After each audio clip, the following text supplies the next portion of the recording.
Okey, Assalamualaikum warahmatullahi wabarakatuh. Hai, saya Nurul Nadia binti Mansur. Okey, ataupun Nadia May. So, kita berjumpa lagi dalam Sembang-Sembang Nadia May hari ni. Somehow hari ni saya nak menyentuh satu topik yang saya rasa could be dia tak kontroversi tapi dia lebih kepada mungkin akan membuka mata korang lah kan, berkenaan dengan awareness isu kesihatan mental ataupun orang kata apa, kalau saya namakan dia sebagai tajuk hari ni adalah diskriminasi kepada ilmu kesihatan mental. So, kita secara umumnya dah tahulah kan, sejak COVID-19 hari tu, waktu pandemik hari tu, isu kesihatan mental ni kita dah boleh nampak kat mana-mana. Awareness ada di mana-mana. Kita nampak banyak psikologis pun dah ke depan, aktivis pun makin giat kan, orang kata apa, mengadvokasikan berkenaan dengan isu kesihatan mental. Tapi saya perasan satu perkara yang kurang best sikit berkenaan dengan isu kesihatan mental ni adalah secakna mana orang nak mengambil tahu.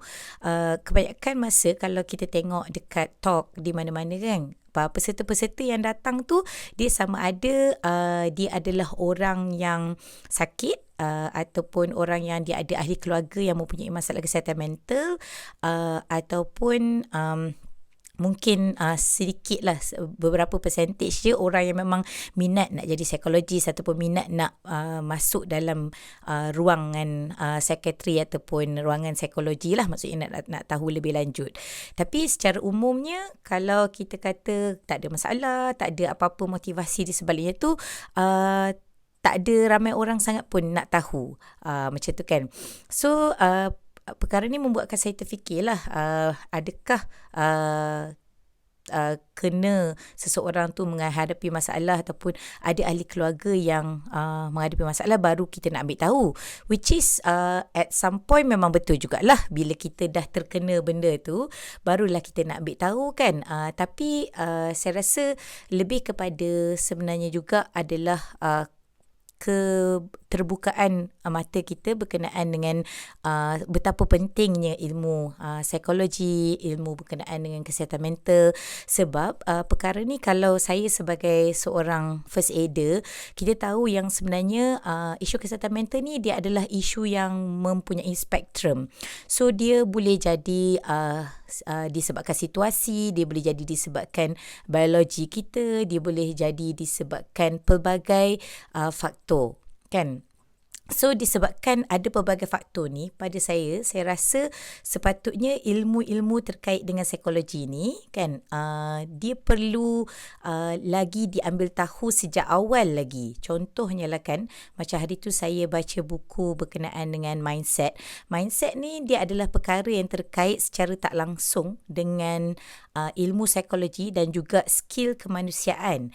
Tapi disebabkan kita mungkin tak cakna ataupun tak tahu berkenaan dengan betapa pentingnya perkara ni, perlu diambil tahu daripada kita kecil lagi, ataupun yalah bila dah masuk alam persekolahan ke apa kan, benda tu perlu di-highlightkan sebenarnya sebagai salah satu skill kehidupan.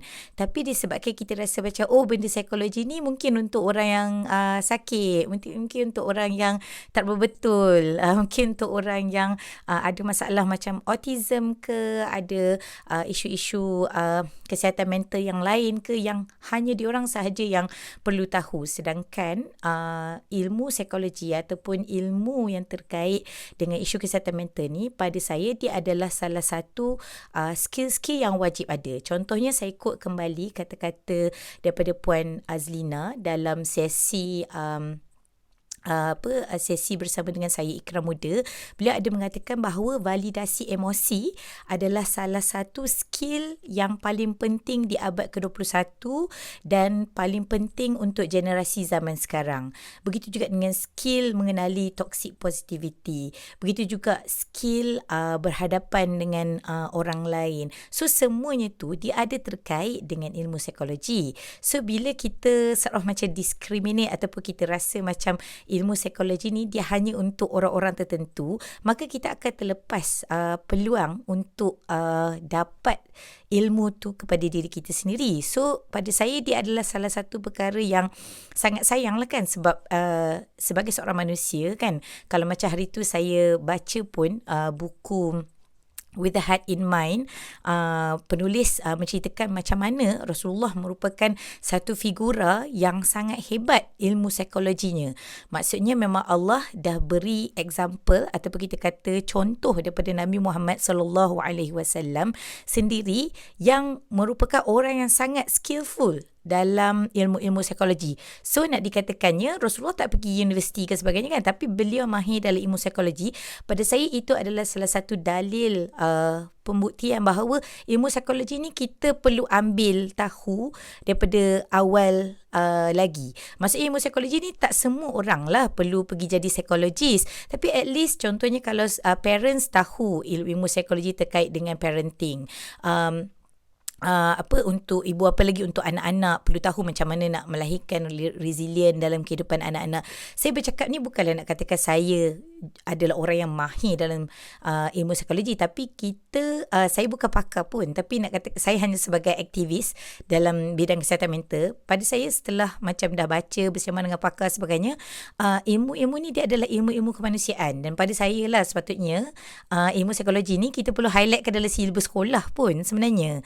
So ada jugalah macam institusi-institusi tertentu, NGO-NGO yang kalau kita berada dalam NGO tu, mereka bagi opportunity untuk kita explore lebih dalam ilmu psikologi.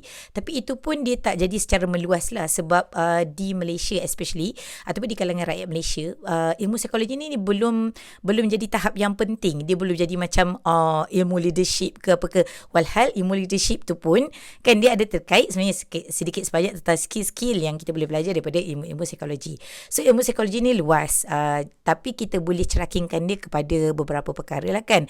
So insyaAllah saya pun masih lagi belajar tentang benda ni, masih lagi nak buat master tentang benda ni. Itu saja dulu yang saya boleh cakap, dan insyaAllah kalau korang ada persoalan lebih lanjut lagi, silalah rujuk pakar psikologi. Pada saya sangat suka bersama dengan orang yang berada dalam bidang psikologi, yang belajar dalam bidang psikologi, yang bekerja dalam bidang psikologi, sebab saya rasa insight mereka tu lebih disebabkan mereka tahu lebih tentang macam mana skill-skill kemanusiaan tu, mungkin lebih daripada kita. So tapi adakah kita akan ketinggalan? Tak. Kalau kita baca buku mereka, contohnya kalau dekat Malaysia kan, hari tu saya ada highlightkan berkenaan dengan buku penat, contohnya buku Akif Basri, Kekok, dan pelbagai jenis buku lagi yang kalau korang boleh baca. Ataupun kalau tak nak buku sekalipun, ada audio, ada talk, kita kena ambil tahu benda tu. Dan kalau boleh, saya rasa nak start dengan apa? Start dengan niche yang kita paling suka. Kalau kita ada anak, mungkin kita start dengan ilmu psikologi dari segi parenting. Kalau kita single, mungkin dari segi skill-skill kehidupan kan. Kalau kita orang yang sedang mengalami kehilangan, mungkin kita belajar ilmu psikologi berkenaan dengan grief process. So benda-benda macam ni memang perlu ada dalam kehidupan kita dan perlu ditambah. Kalau dalam buku Mindset tulisan Carol S. Dweck, dia kata sebenarnya kita jangan letakkan fix mindset pada diri kita. Maksudnya kita jangan fixkan diri kita bahawa okey, kita dah tahap ni, takat ni sahaja, dan kita ini sahaja yang kita perlu tahu, ataupun kerana aku single, aku tak perlu tahu ilmu parenting, ataupun kerana aku seorang parents, aku dah tak perlu tahu pasal ilmu skill-skill kemanusiaan orang-orang yang kononnya single ni. Bukan macam tu kalau kita orang yang ada growth mindset, kita akan sentiasa rasa okey, apa lagi yang aku boleh belajar, apa disebabkan situasi aku macam ni, apa yang aku boleh belajar, ataupun apa add-on ilmu yang aku boleh belajar. Saya mungkin hari tu ada bertanyakan kepada seorang ustaz ni berkenaan dengan apakah lagi hadis kan berkenaan dengan ilmu. Ada satu hadis daripada Sunan Ibnu Majah yang saya tak ingat ayat sepenuhnya tu, tapi hadisnya tu nanti saya akan pastekan dekat dalam caption, berkenaan dengan macam mana kepentingan menambah ilmu untuk setiap Muslim tu.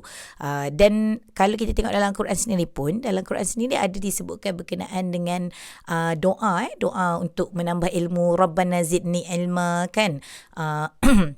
So benda-benda macam tu saya rasa dia sangat penting untuk kita cakna bahawa segala jenis lapangan ilmu kan, terutamanya ilmu yang membolehkan kita hidup dengan baik, menjalani hidup kita sebagai seorang muslim yang semakin baik kan.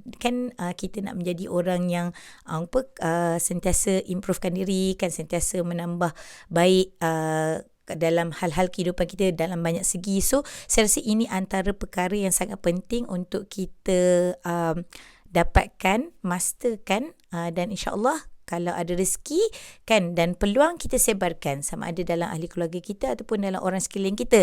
The fact that kita orang kata apa, boleh dapatkan karakter ataupun kita kata skill-skill yang terbaik untuk menambah ataupun untuk improvekan karakter kita kan melalui dapatan ilmu psikologi ni, maka saya rasa benda ni dia akan bukan sahaja memberi kebaikan kepada diri kita sendiri, tapi dia akan juga bagi kebaikan kepada komuniti kita sendiri. So insya-Allah setakat ni dulu kupasan daripada saya ataupun kita kata point of view daripada saya. InsyaAllah kalau ada lagi nanti saya akan share bersama korang.